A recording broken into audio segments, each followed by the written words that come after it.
देखिए, इस राज्य के बारे में आप सीधा ये मान सकते हैं कि अंधेर नगरी और चौपट राजा की स्थिति के दौर से यह राज्य गुजर रहा है। अब उनका पीए उन पर रिवॉल्वर तान दिया तो थोड़ा चिंताजनक स्थिति है।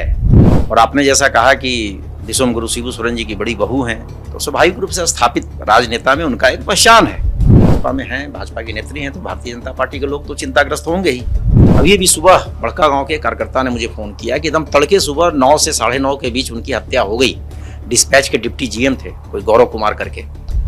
कल भी आपने देखा होगा एक कोयला व्यापारी को किस तरीके से दीन दहाड़े बरियातू में गोली चला, बाल बाल बच गए, वो भी भर्ती हैं।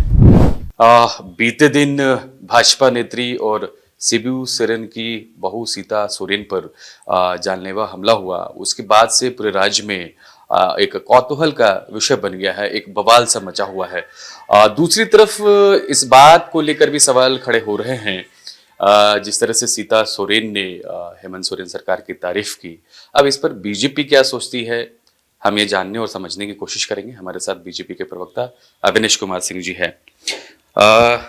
कल जो घटना घटी, अविनेश जी, कैसे देख रहे हैं आप लोग, क्या सोच रहे हैं, क्या समझ रहे हैं इसके बारे में? देखिए, कल सीता सोरेन जी के साथ जो घटना घटी है, अखबारों में तो आज आया, मैं सुबह सुबह अखबार देखा तो थोड़ा चिंताजनक तो है कि आखिर उनका निजी पीए देवाशीष नाम का है, अभी देखा मैंने, उसने रिवॉल्वर क्यों ताना। तो मुझे लगता है इस पर एक उच्च स्तरीय जांच तो होनी चाहिए स्वाभाविक रूप से, क्योंकि सीता सोरेन जी स्थापित नेत्री हैं, भाजपा की नेता हैं और पूर्ववर्ती में भी लगातार वो सामाजिक राजनीतिक क्षेत्र में रही हैं। और आपने जैसा कहा कि दिसोम गुरु शिबू सोरेन जी की बड़ी बहू हैं, तो स्वाभाविक रूप से स्थापित राजनेता में उनका एक पहचान है। अब उनका पीए उन पर रिवॉल्वर तान दिया तो थोड़ा चिंताजनक स्थिति है। और मुझे लगता है इस पर जांच होकर थोड़ा स्पष्ट हो जाए तो सब दूध का दूध पानी का पानी होना चाहिए। आप लोगों ने बातचीत की क्या, बीजेपी की तरफ से उनसे बातचीत करने की कोशिश की? हाँ, स्वाभाविक है, संपर्क किए होंगे। आज ही मैं सुबह आ रहा था तो मुझे जामताड़ा के पूर्व जिलाध्यक्ष ने फोन किया कि मैं वहाँ जा रहा हूँ। उनके कई शुभचिंतक, आना जाना है लोगों का लगा हुआ है। स्वाभाविक भाई, भाजपा में हैं, भाजपा की नेत्री हैं, तो भारतीय जनता पार्टी के लोग तो चिंताग्रस्त होंगे ही, इसमें कहीं कोई दो मत नहीं है। आप लोगों की चिंता तो और बढ़ने की बात हो गई, जिस तरह से सीता सोरेन तारीफ करती हुई नजर आ रही है हेमंत सोरेन सरकार की। इस विषय को तो मैंने नहीं देखा है, तारीफ की है, लेकिन अगर उनका व्यक्तिगत मत हो सकता है, चूंकि उसी परिवार से हैं।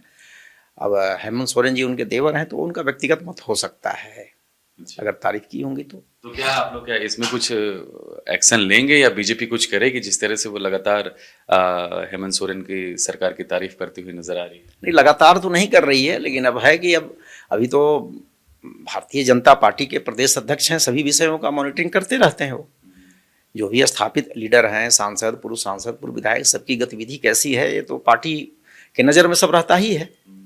अब किन परिस्थितियों में, किन स्थिति परिस्थिति में उनका यह वक्तव्य आया है, देखा जाएगा। तो सीता सोरेन उस तरह से एक्टिव भी नजर नहीं आ रही है। जब से चुनाव संपन्न हुआ, कोई कार्यक्रम में इतने बीजेपी के होते ही रहते, लेकिन फिर कहीं सीता सोरेन दिखाई नहीं दी। क्या मैंने क्या संकेत दे रहा है? नहीं, ऐसा कोई बात नहीं है कि एक्टिव नहीं रही है सीता सोरेन जी। जो सामान्य जो संगठनात्मक कार्यक्रम है वो तो अपने जिले में हमेशा संथाल में जो भी कार्यक्रमों में बुलाया गया रहती हैं।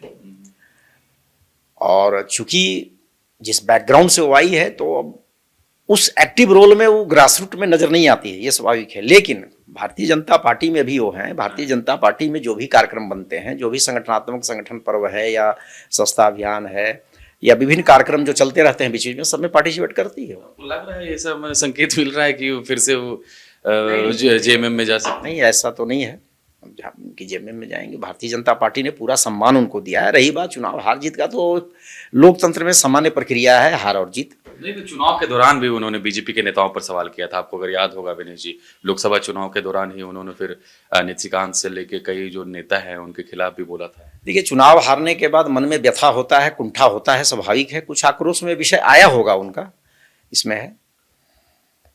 अच्छा, ये बताइएगा, जिस तरह से राज्य में कानून व्यवस्था की स्थिति बनी हुई है, आज भी एनटीपीसी के एक अधिकारी की गोली मारकर वो की गई, बीते दिन भी बरियातू क्षेत्र में घटना घटी, व्यवसायी को गोली मारी, तो ये राज्य में क्या हो रहा है?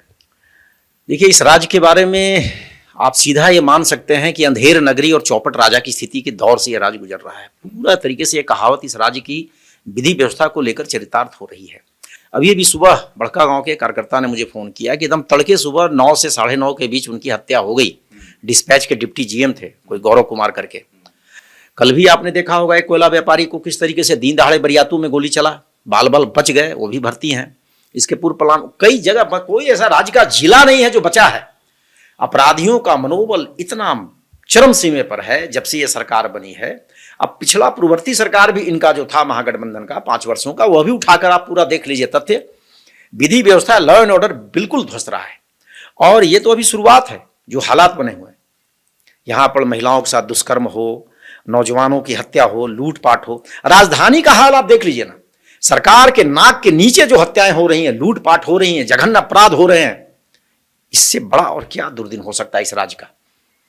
जिस राज्य को स्वर्गीय अटल बिहारी वाजपेयी ने अपने संकल्पों से बनाया, भारतीय जनता पार्टी ने अपने संकल्पों को पूरा किया, उस राज्य की ये दुर्गति भी हो जाएगी, ये तो चिंताजनक है।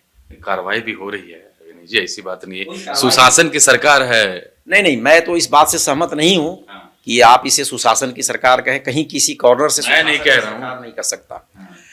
ये बिल्कुल एकदम लॉ एंड ऑर्डर माने 100% फेल है विधि व्यवस्था के मामले में ये सरकार, इसमें कहीं कोई दो मत नहीं है। चलिए, बहुत बहुत धन्यवाद। ये थे विनेश जी।